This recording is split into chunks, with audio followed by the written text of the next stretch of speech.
Welcome back students to my class. और हम लोग डिजिटल कम्युनिकेशन सिस्टम पिछले लेक्चर में हम लोगों ने पढ़ा था और उसी के कंटिन्यूएशन में आज हम पढ़ेंगे पल्स कोड मॉड्यूलेशन। तो ये जो पल्स कोड मॉड्यूलेशन है ये भी आपकी एक डिजिटल मॉड्यूलेशन की एक टेक्निक है जिसके द्वारा आप अपने मैसेज को कोडेड वर्ड्स में भेजते हो और सिक्योरिटी के साथ भेजते हो। जैसे जैसे आपके कम्युनिकेशन सिस्टम में एडवांसमेंट होती गई, आपका पूरा फोकस होता चला गया कि किस तरह से आप अपने मैसेज को प्राइवेसी एवं सिक्योरिटी के साथ ट्रांसमीटर से रिसीवर तक भेज सकते हैं ताकि कोई भी बाहरी डिस्टॉर्शन या नॉइज़ उसमें अफेक्ट ना कर पाए। तो उसी ही कंटिन्यूएशन में पल्स कोड मॉड्यूलेशन हमारी वह विधि है या वह टेक्निक है जिसमें हम अपनी इंफॉर्मेशन को कोड वर्ड्स में ट्रांसमिट करते हैं। यहाँ पे अब हमने कोडिंग अगर कर रखी है तो जाहिर सी बात है हमें उसके लिए एक एनकोडर चाहिए होगा और जाहिर सी बात है एक डिकोडर चाहिए होगा। ट्रांसमिटिंग सेक्शन पे जब हमें अपने मैसेज को भेजने के लिए तैयार करना है तो हम उसे एनकोड करेंगे, यानी एनकोडर की आवश्यकता ट्रांसमीटर में होगी। और इसके विपरीत जब हमारा मैसेज रिसीवर तक पहुंच जाएगा तो ओरिजिनल मैसेज को निकालने के लिए हमें उस कोडेड वर्ड को हटाना पड़ेगा, तो हमें डिकोडर की आवश्यकता होगी जो कि होगी कहाँ पे, रिसीवर टर्मिनल की तरफ। और आउटपुट हमारा कोडेड डिजिटल फॉर्मेट में आता है जिसको बाद में हम पुनः अपने हिसाब से कन्वर्ट करते हैं। जो सबसे इम्पॉर्टेंट ऑपरेशंस आपके ट्रांसमिटिंग सेक्शन में होते हैं वो होते हैं सैम्पलिंग, क्वांटाइजिंग और एनकोडिंग। ये तीन जो फंक्शंस हैं, ये तीन फंक्शंस इस मॉड्यूलेशन विधि को बाकी मॉड्यूलेशन की विधियों से अलग करते हैं। सैम्पलिंग, सिग्नल को सैम्पल्स में तोड़ना।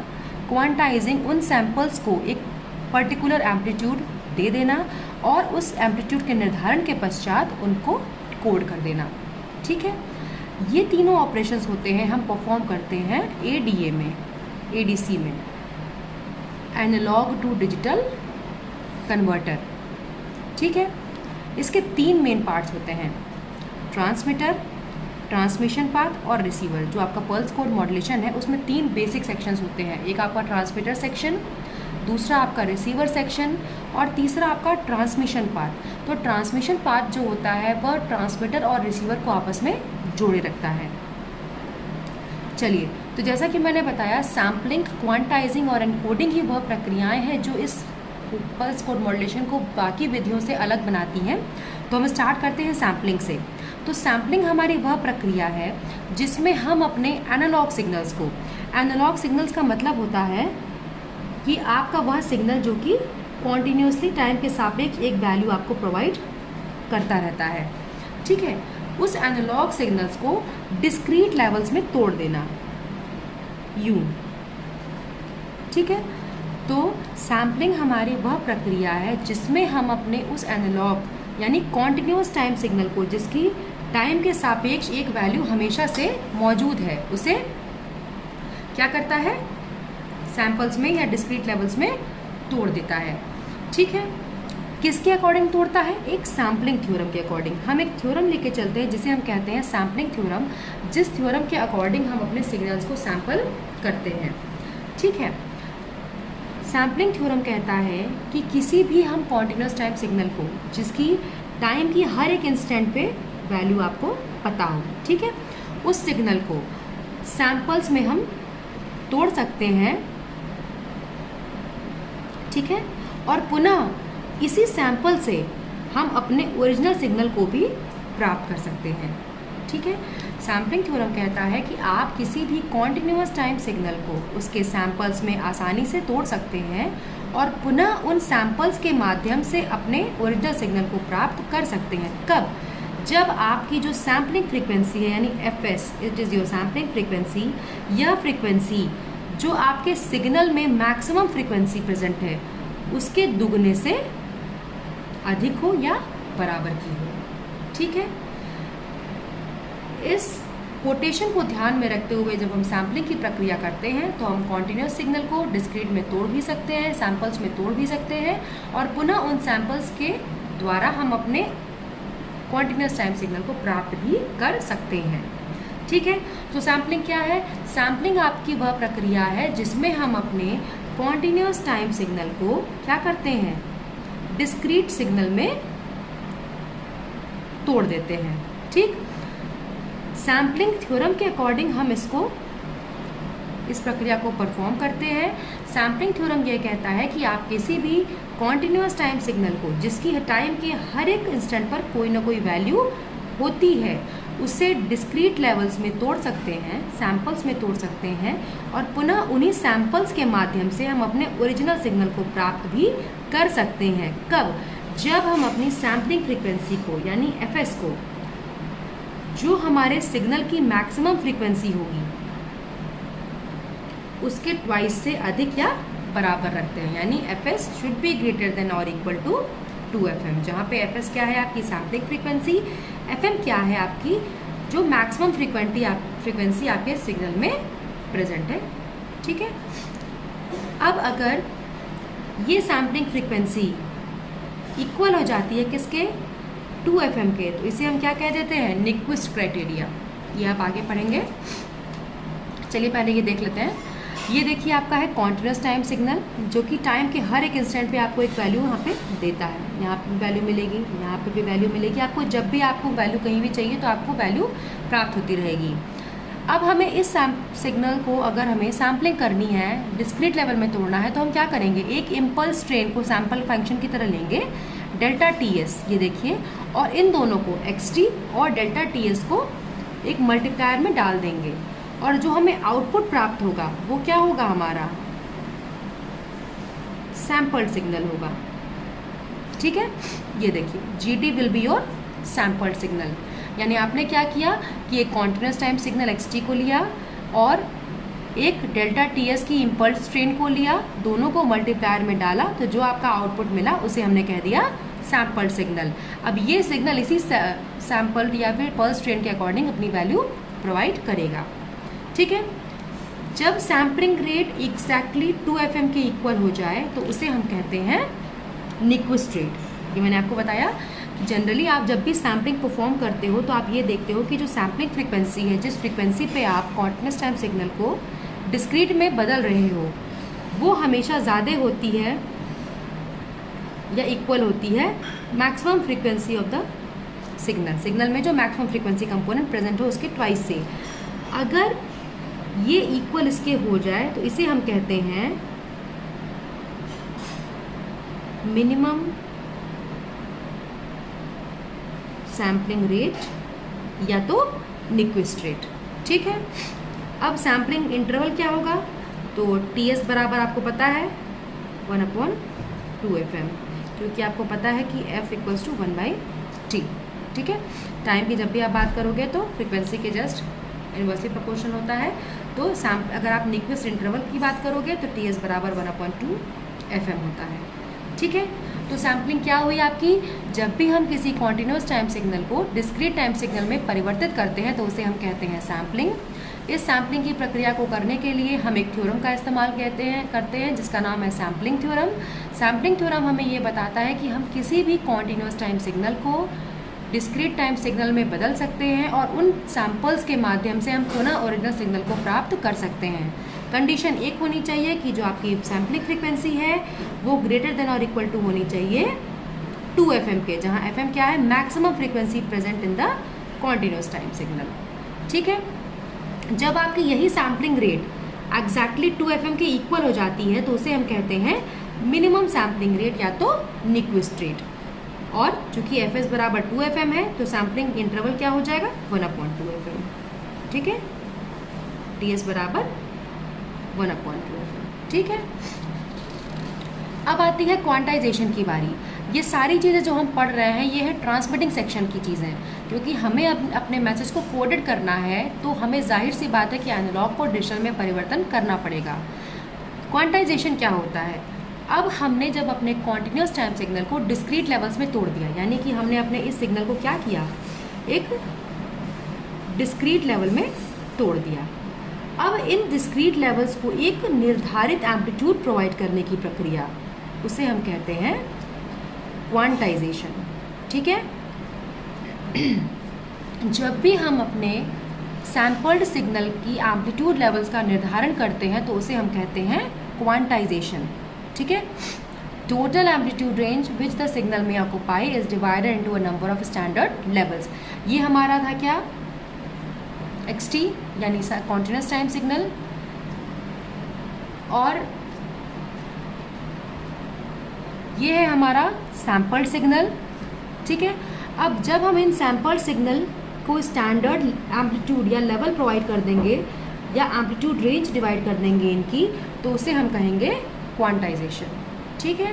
दिस इज़ योर क्वांटाइजेशन, कि जब आपने अपने सैम्पल्ड सिग्नल को एक निर्धारित एम्पलीट्यूड प्रोवाइड कर दिया, दिस इज़ योर क्वांटाइजेशन, ठीक है। तो ये तीनों चीज़ें थी आपकी किसकी, ट्रांसमिटिंग सेक्शन की, और इसे मैंने पहले इसलिए बताया ताकि आपको समझ में आए कि पीसीएम है क्या। अब आइए शुरुआत करते हैं ब्लॉक डायग्राम ऑफ पीसीएम की। तो सबसे पहला कंपोनेंट आपको दिख रहा होगा एलपीएफ यानी लो पास फिल्टर, सैम्पलर, क्वांटाइजर और एनकोडर। इसको अगर हम ब्रॉडली कहें तो ये हमारा क्या ब्लॉक था, ADC, analogue to digital converter. यही वो ब्लॉक है जहाँ पे आपका एनालॉग सिग्नल डिजिटल में परिवर्तित होता है। सबसे पहले एनालॉग इनपुट आपने लिया, उसको लो पास फिल्टर में दिया, जो कि एक पर्टिकुलर फ्रीक्वेंसी पे कट ऑफ आपको देगा कि इसी फ्रीक्वेंसी को एफ को हमें पास करना है, बाकी फ्रीक्वेंसी को बैन करना है, ठीक है।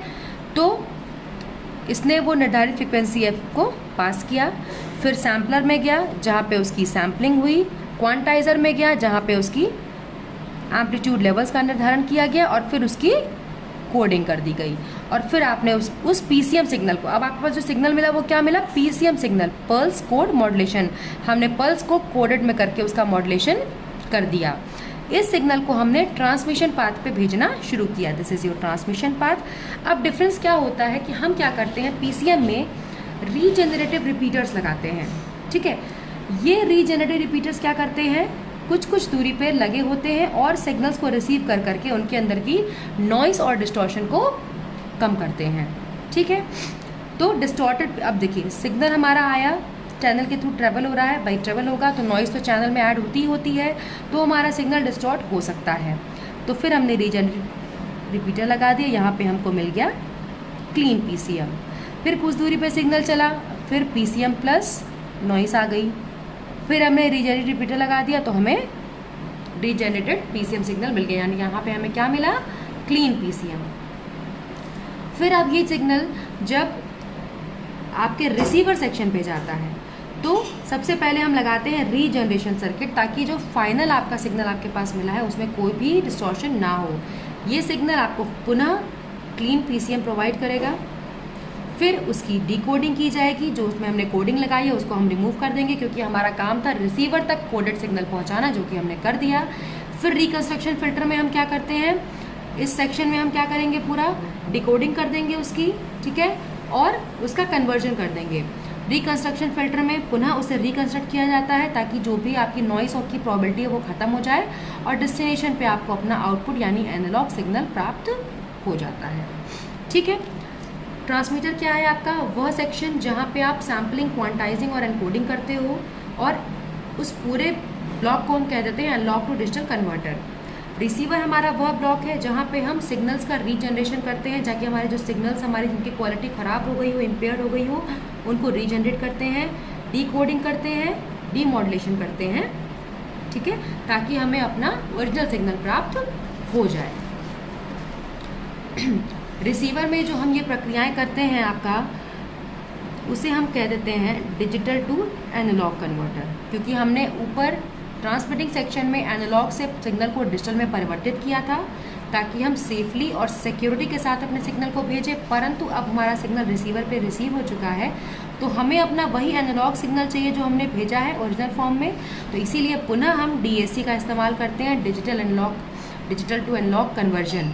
इस डिजिटल कोडेड सिग्नल को हम डिकोडर के माध्यम से डिकोडिंग कर देते हैं और पुनः डीएसी वाले सेक्शन में इसको एनालॉग में परिवर्तित कर देते हैं, ठीक है।